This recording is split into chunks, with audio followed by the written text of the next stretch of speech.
すげえよ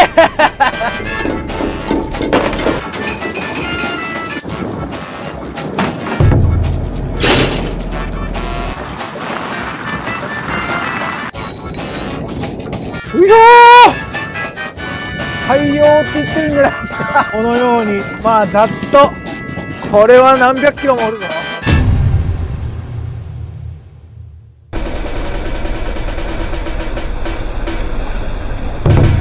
さて今がですね、夜中の1時過ぎです。辺りは、ご覧の通り真っ暗です。1時にですね私たち起床しまして、これからこの目の前にある渡さんの船に乗ってこれからですね沖合に出港したいと思います。で沖合まではおそらく1時間程度、かかると思いますので、網を放り込むのは2時半ぐらいでしょうか。まあ、とりあえずその漁場まで、行きたいと思います。渡さん今日はよろしくお願いします。はいお願いします。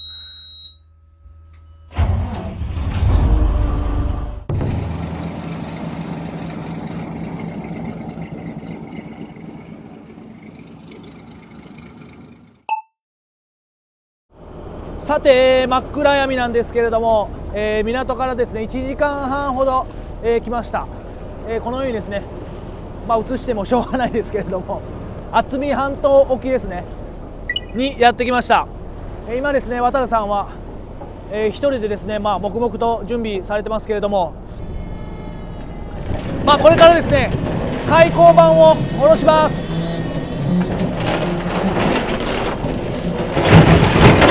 うわーすげえ爆音です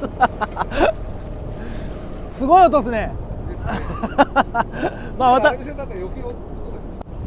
まあ今開口板と言いまして、まあ、これからこの網をやっていくんですけれども、網の前の部分をですね横方向に広げるためにですね開口板を入れます。ただですね順番的には先に網をやってで網の前に開口板をつけなきゃいけないので、このようにね船の後ろ側にですね開口板をまだぶら下げた状態です。でこの状態でですね先に網をですね最終的にですね魚がたまる一番後ろの部分からやっていきます。普段から漁師しとるんで、まあなんとなく、まあ、見れば何をしているかは分かります。渡さん狙いとかありますか？魚ですか？魚、はい。タイを狙ってきます。タイを、はい、タイを狙うということで、渡田さんはですね、作業を黙々としてますけれども、まあ、網をですねこのようにネットローラーを回しながらですねやっていきます。でですね、まあ、網は数メートル出すと、あとはこの、まあ、船が今前進入れてる状態なんで、このですね、まあ、潮の力といいますか、船が前進する力で勝手にですね、ネットが網が出ていきます。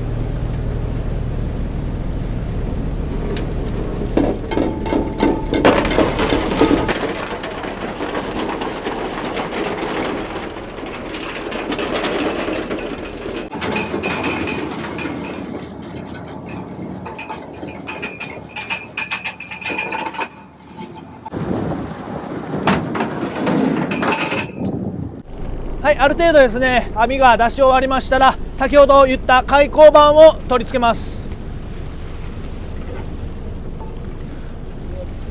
渡田さん、まあ、ここにつけたら、漕いでる時に広がっていくということですよね。はい、さあそれでは開口板を放り込んでいきます。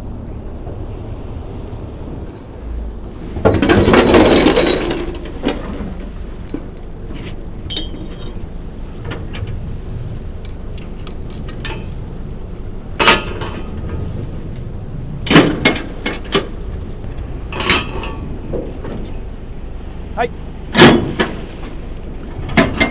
このように今開口板が放り込まれました。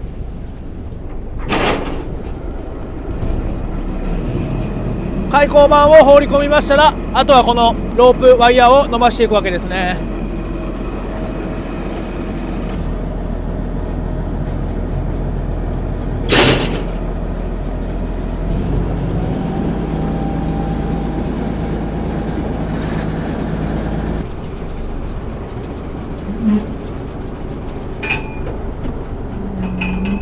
はい、私の漁動画でも何度も話してますけれども、このネットローラーを使うときは一番危険です。なのでですね、渡さんはまあ当たり前ですけれども集中しながら作業されてます。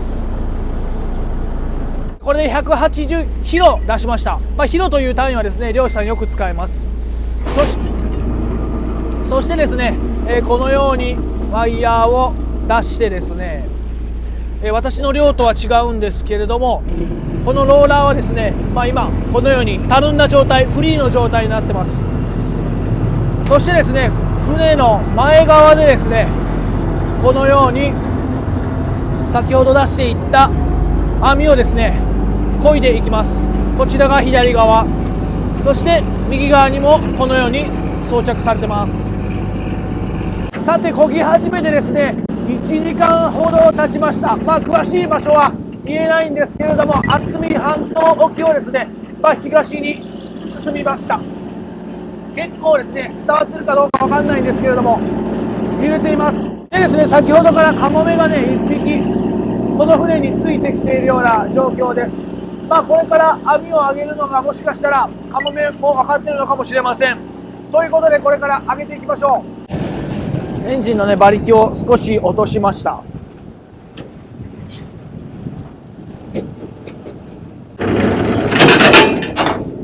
そして少し巻いてですね、船の前側に止めてた部分を外します。この金具ですね、これを外します。渡さん曰くですね、これでも今日はないでる方です。ないでるとはですね、波があまりないような状況ですね。それでもですね、普段私は瀬戸内海で漁をしているんですけれども、瀬戸内海ではですね、あんまり考えられないような大波です。さあ、これからね、巻いていきます。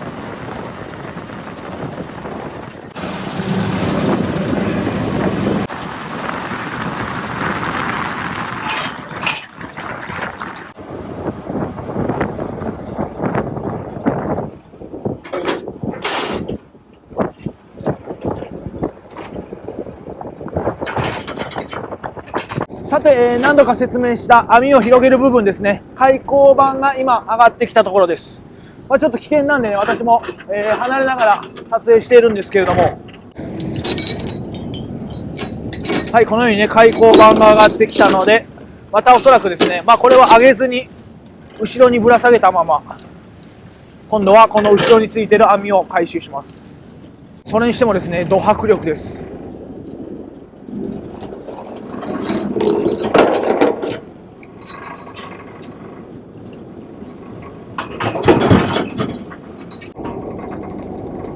はい、今度はね、こちら側の開口板が上がってきました。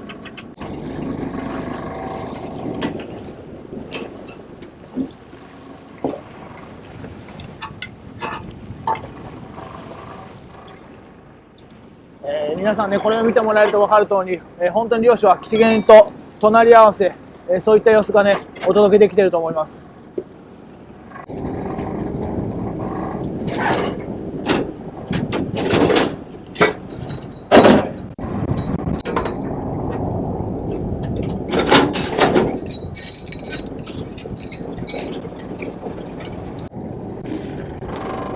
さて、この作業で開口板は完全に外れました。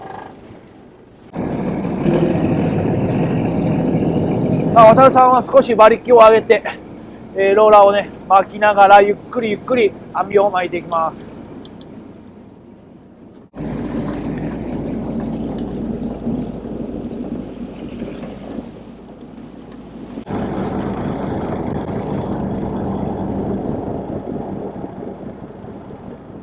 普段はですね、漁師渡さんは弟さんと共にですね、こうやって沖に出て操業されてます。ただですね、どうやら腰を痛めてしまったらしくてですね、今、療養中ということで、こうやって一人で操業されてます。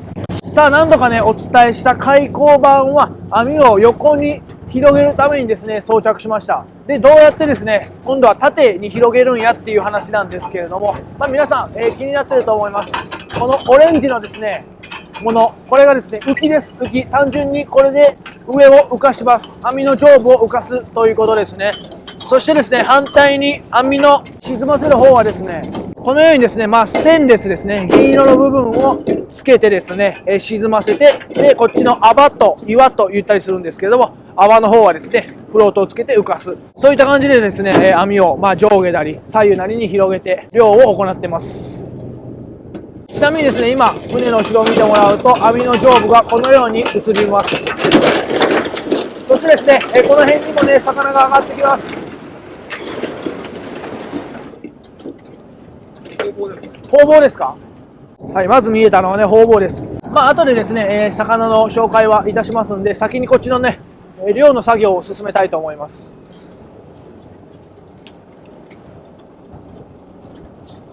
2人でね普段は操業されてますけれども、1人だとねこういうところにね手間をかかっちゃいまして、まあ普段の漁とはですねちょっと遅いペースでこの巻き上げ作業を行うということですね。さあこのようにですね、まあブリ、地方名いろいろあると思うんですけれども、ブリだったりハマチが上がってきました。そしてですね、まあ見てわかるようにですね、こういう木も上がってきます。こういう木はよく上がってきますか、渡るさん。ああ、やっぱちゃんとのけないといけないですよね。そうですね。こうやって魚を外したりですね、木を取ったりする作業、まあ僕もこれぐらいだったら簡単なんで手伝えるんですけれども、渡るさんすいません、今日は撮影に集中させてください。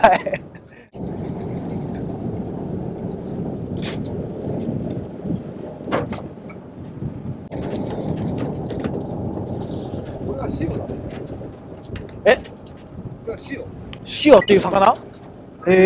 なんだろう、正式な名前なんて言うんだろう。なんかハイブリッドですか？いや違います。塩っていう魚なんで。あ、そうですか。正式な名前ちょっとよく知らないんだけど。はははは。あ、タイも上がってきましたよ。さあ、渡るさんがね狙ってたタイです。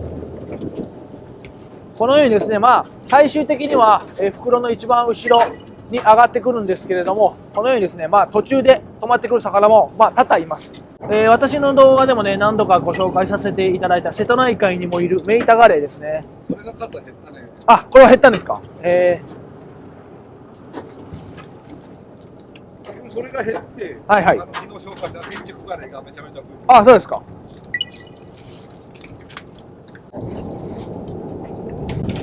あ、上がってきました。これがこの袋が下袋ですか。下袋。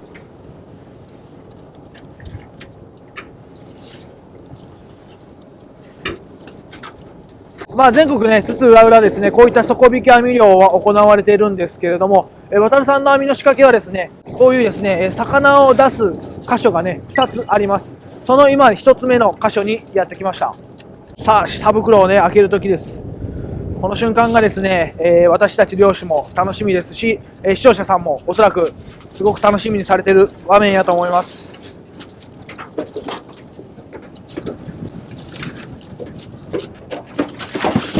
うわー、よいしょー。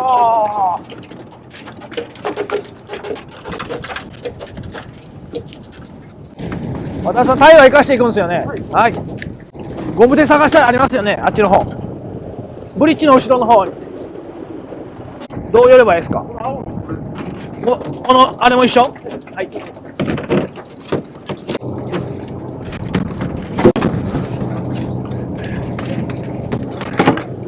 これはもう氷締め。氷詰め、はい、わかりました。氷のとこ入れとったらいい？いいですか。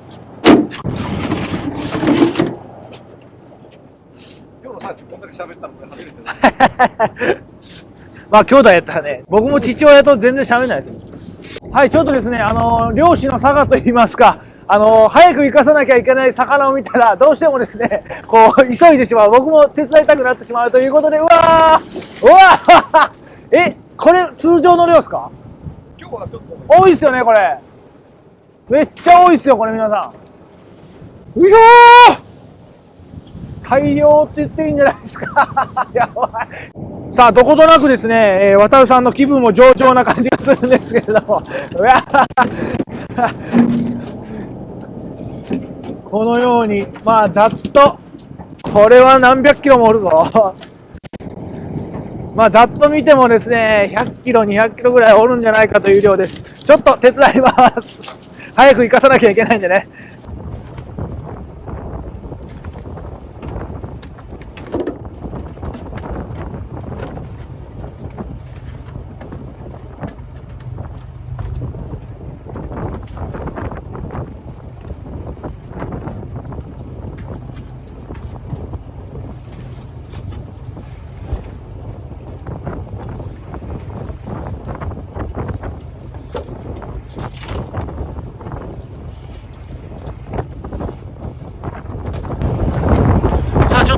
ほぼほぼ、生かさなきゃいけないマダイの、選別作業が終わりましたんで、ちょっと、カメラ回させていただきたいと思います。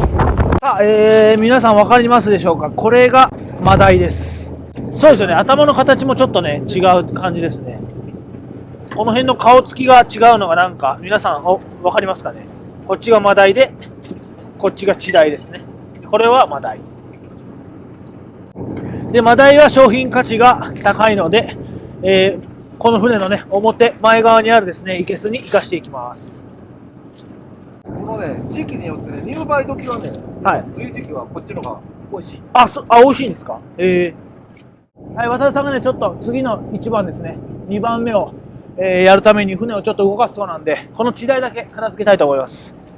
ここにマダイが残ってたとしてももう生きんで、そうですか。一緒で一緒ですか。わかりました。意外とマダイとかとあと別の魚に引っ張る。はい。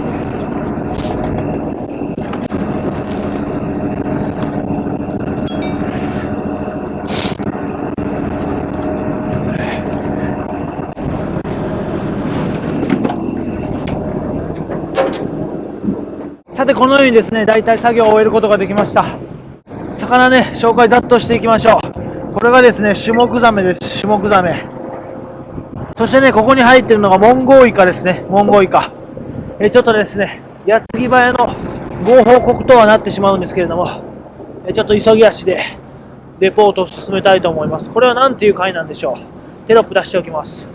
そしてですね、地代がこのようにいて、ブリとですね、少し似てるんですけれども、ちょっとね、形が違うように、僕はそのように思います。ちょっと対抗があるんかな。で、こっちはブリですかね。ちょっと今レポートできないんで、テロップ出しておきます。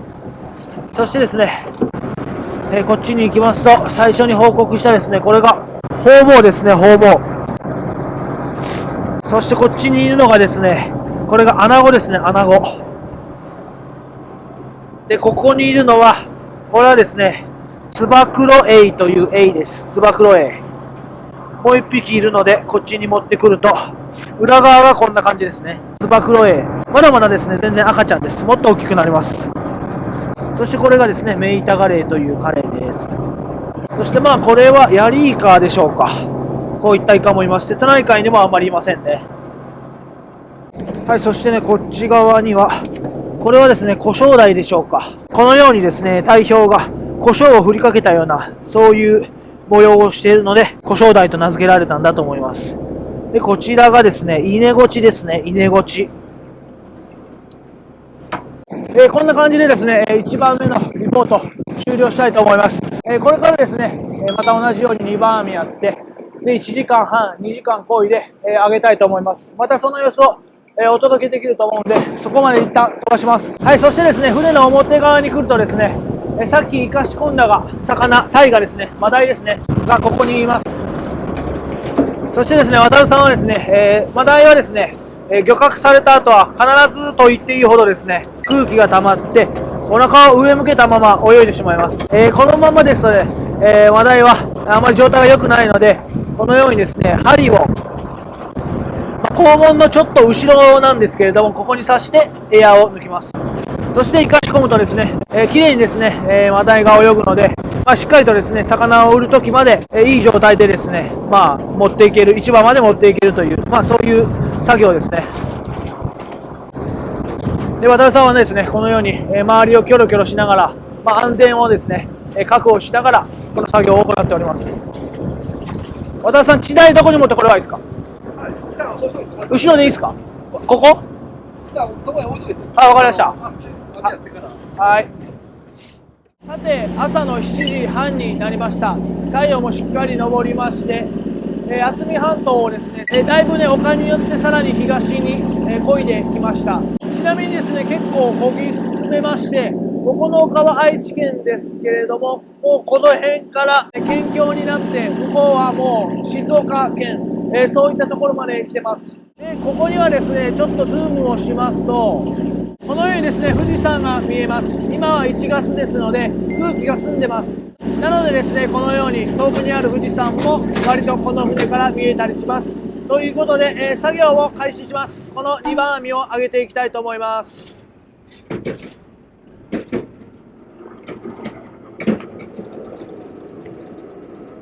さあ、暗闇の中やった一番網はですね、タイが、大量に撮れたですね、動画をお届けできたと思います。で、私ですね、渡るさんに聞きました。いつもあんなに撮れるんですかと、聞いたところですね、いや、普段はあんな撮れん、大量や、まさとお前は持っとるとね、言ってくださいました。僕自身もね、めちゃくちゃ嬉しかったです。で、本来はですね、その一番網をやった同じようなところを漕ぎたかったんですけれども、周りにもですね、結構漁船がいて、この辺はですね、はえ縄漁をね、やっている漁師さんもいらっしゃるので、その漁との兼ね合いで同じ場所は漕げなくてですね、今回2番網は別の場所を漕いでます。で、この場所で狙っているのはタイともう一つサワラをね、できれば取れたらなとおっしゃってたんで、私自身もね、これから魚が乗ってくるのが楽しみです。ということでね、これから2番網の漁獲を見ていきたいと思います。さて、このようにですね、網が上がってきました。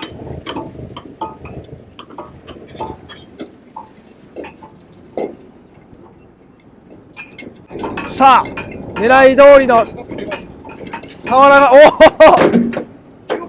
これおるんじゃないですか。この袖でこんだけ乗ってきたら、この袖だけでですね、もう1、2、3、4、5、6本。こっちにも、うわー、いるいるいる。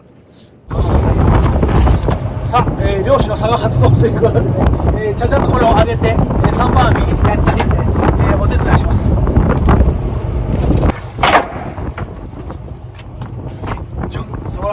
何キロぐらいですか。3キロ、4キロ。4キロじゃないですか。4キロぐらいありますよ。ね、立派なサワラめっちゃ上がってます。さ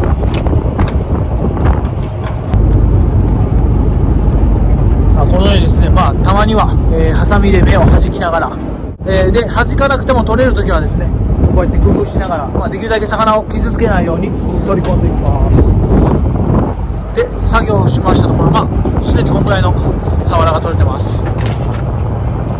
どうやら2番網もいい感じらしいそうですよし。さあ、1つ目のですね、下袋というところが来ました。サワラはですね、割とこういう下袋にはね、最終部分には残ってなくて、先ほどお届けしたようなですね、ああいった目の粗い網に刺してくることが多いです。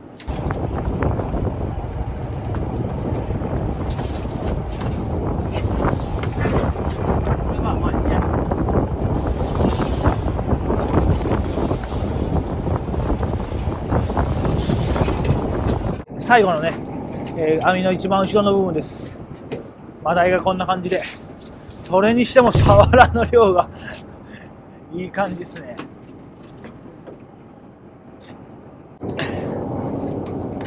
これは何ですか。これだけ。さっきと同じ。はい、了解です。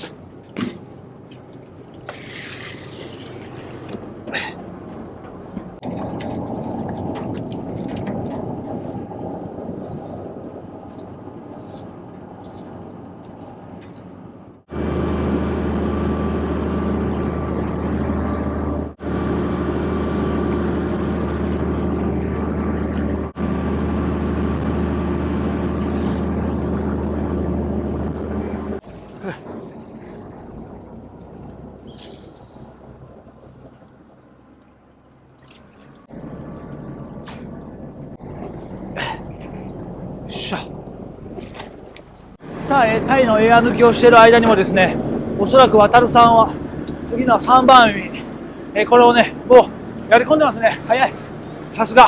他の量もそうですけれども、この底引き網漁もですね、スピード重視な場面があります。その場面はですね、この網をまだ放り込んでない時をですね、できるだけ短くして、網を漕いでいる時間をできるだけ長くする。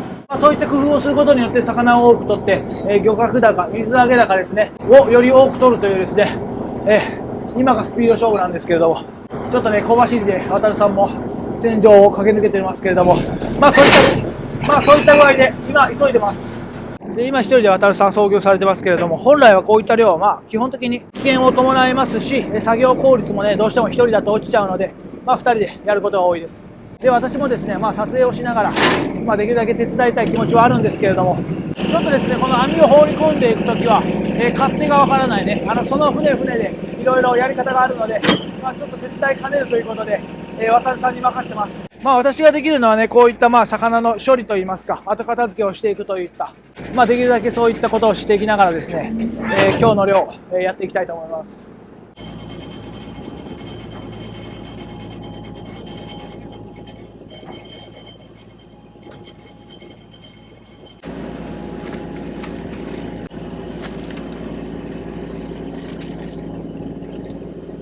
渡辺さん、嬉しい誤算ってやつですかね。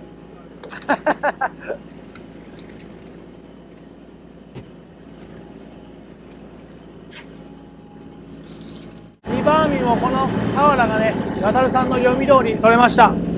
でね、ちなみにここ次第でもうワンタンですから、あんまり入れるスペースがないというところでね、今スペースを確保してですね、ここにサワラをきれいに入れていきます。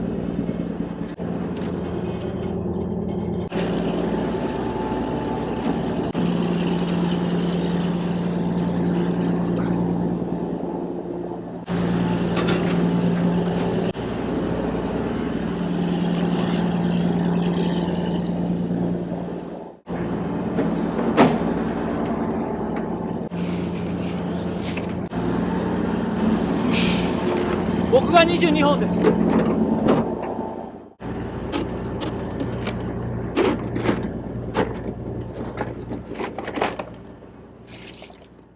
はい、今2番網を漕いでる最中です。渡辺さんはですね、このブリッジの中がですね、ストロベリーの匂いがするんですけれどもプロテインをね、栄養補給をしております。サワラ思った通り取れました？思った以上に取れました。思った以上に取れた。よかった。何本取れたんでしょう？35本だと。35本。35本と、まあタイが少々取れました。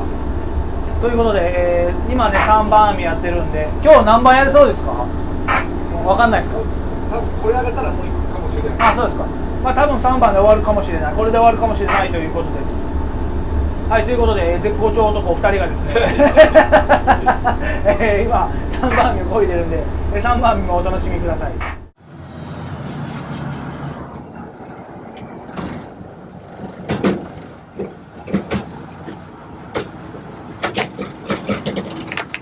これからですね、3番網を上げていきます。まあ1時間半ほど漕いだでしょうか。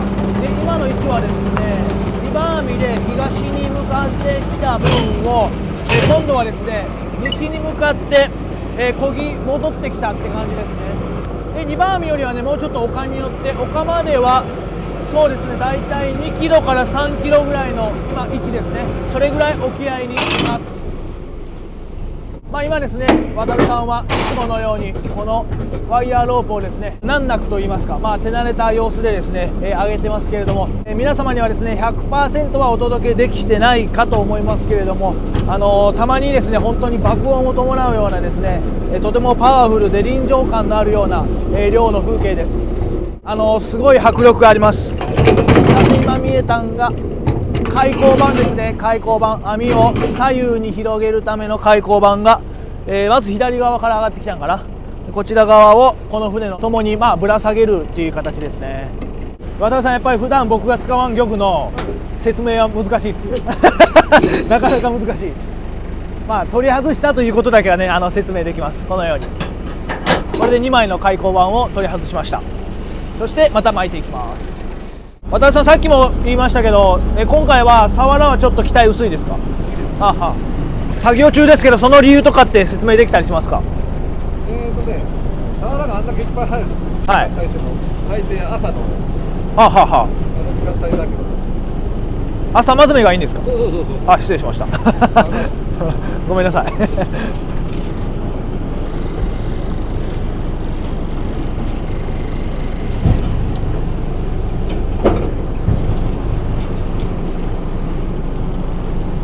タイはマズメとか関係ないですか？やっぱりマズメが一番多い。あ、そうですか。ちなみに僕が多分渡辺さんも見てくださったことあると思いますけど、戦車漕ぎ網漁ってあるじゃないですか、はい、あれはね、まあ、瀬戸内海においては関係ないんですよ、マズメ。はい。逆になんかエビなんかも取るんですけど、エビはこう太陽が出てきた方が取りやすいみたいな、そういう漁師さんもいますね。さあ、まあこの漁に関してはね、マズメがいいということで、今3番網上げてるんですけれども、まあサワラが数本まあ、皆様にもね確認できてると思いますけれども、見えてます。一体この3番網はねどれぐらいの魚が入っているんでしょうか。まあ、1番網2番網とですね、まあ、出来すぎの収穫だったんで、まあ、それをね超えるようなことはまあないとは思いますけれども、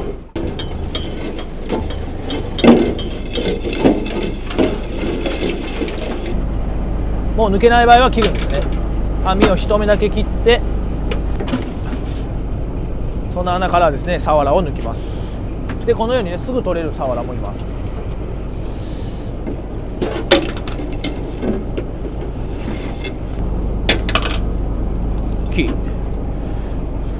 4キロ5キロぐらいあるんじゃないでしょうか。いいサワラ。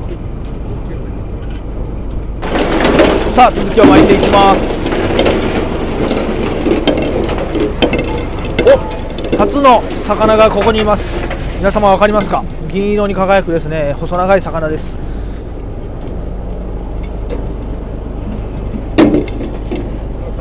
タチがいましたね。タチは結構取れるんですか。少ないね。あ、少ないですか。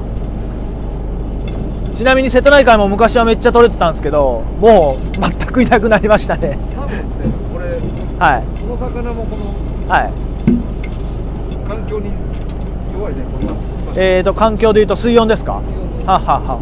その水温の変化、まあ少し温暖化の影響で海水温上がった影響で、こういうですねタチウオなんかもまあ少なくなったという漁師さんもいます。まあ渡さんはそういう見解です。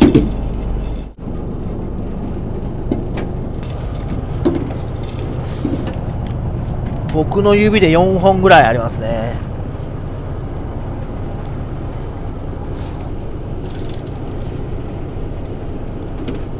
さあそれではねあとこれぐらいなんでちゃちゃっと巻き上げていきます。ゴミも結構きれいに取り除くんですか。なんかね、もうこの最後のフラワーね、それ何ですか。網のああ、釣り糸がない。釣り糸ですねこれ。釣り糸がぐちゃぐちゃになったやつですね。お、早速大きい鯛がお上がってきました。2キロ3キロあるいい鯛ですね。あ、もう下に落としていくんですか。あ、まあ、下に落としていくということはですね、もう少し行くとここにですねチャックがついた袋があるので、ここまで鯛を落としていくということですね。たくさん入った時よりはい、量は少ないけども鯛のものがいいです。いい鯛だ。あ、いい鯛が多いですか。確かにそのように見えます。地鯛なんかあんまりいないですね。地鯛でしたっけ、何でしたっけ。地鯛。鯛のものがいい。ものがいいですね。量こそですね少ないんですけれども、まあご覧になったら分かるように2キロ3キロもつれの鯛が結構上がってきてます。こういうのはね、量が少なくても値段が張るので結構お金になったりもします。これマダコですか。ああ、マダコな。渡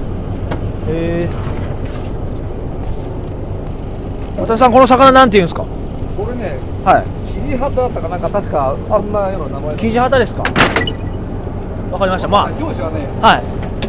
案外正式な名前で呼んでない。いや、そうなんですよ。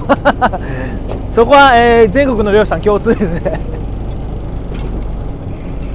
さあ今度はね最後の部分、最後の袋まで巻いていきます。もう少しだと思います。あ、もうすぐそこにいますね。そしてですね渡さんは次やるときにですねチャックが開いてたらいけないのでしっかりとですね閉めて、次やる準備もして、まあそれしながら巻きます。はい、ドーンと上がってきました。お、思ったよりはいるんじゃないですか。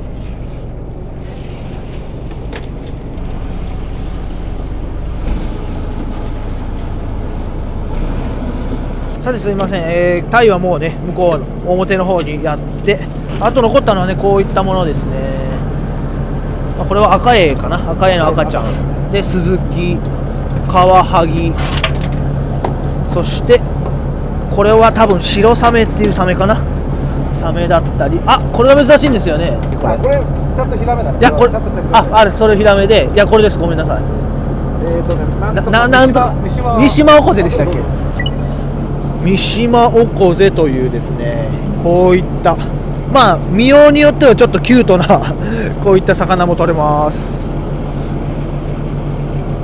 はい終了ということでですね、これからおそらく2時間ぐらいかかると思うんですけれども、南知多町にあるですね刀漁港というところにですね、この魚たちを下ろしに行きたいと思います。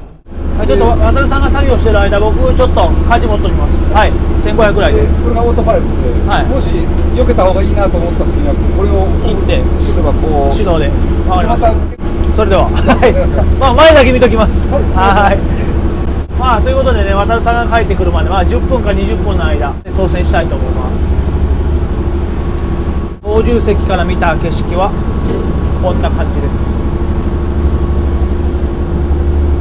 ちょっとね、計器類は映せないんですけれども、渡さんはまだこの下で作業されてますね。ちなみにですね、この丸い窓にここにモーターが付けられておって、ちょっと前見えづらいじゃないですか。でおそらくこれだと思うんですけど、これを入れると、はい、このようにですね、このモーターが回って窓も回ってます。でこう先ほどと比べてみると分かるように景色が見えやすくなるというですね、こんな感じの旋回窓っていうね、こういう仕組みがあります。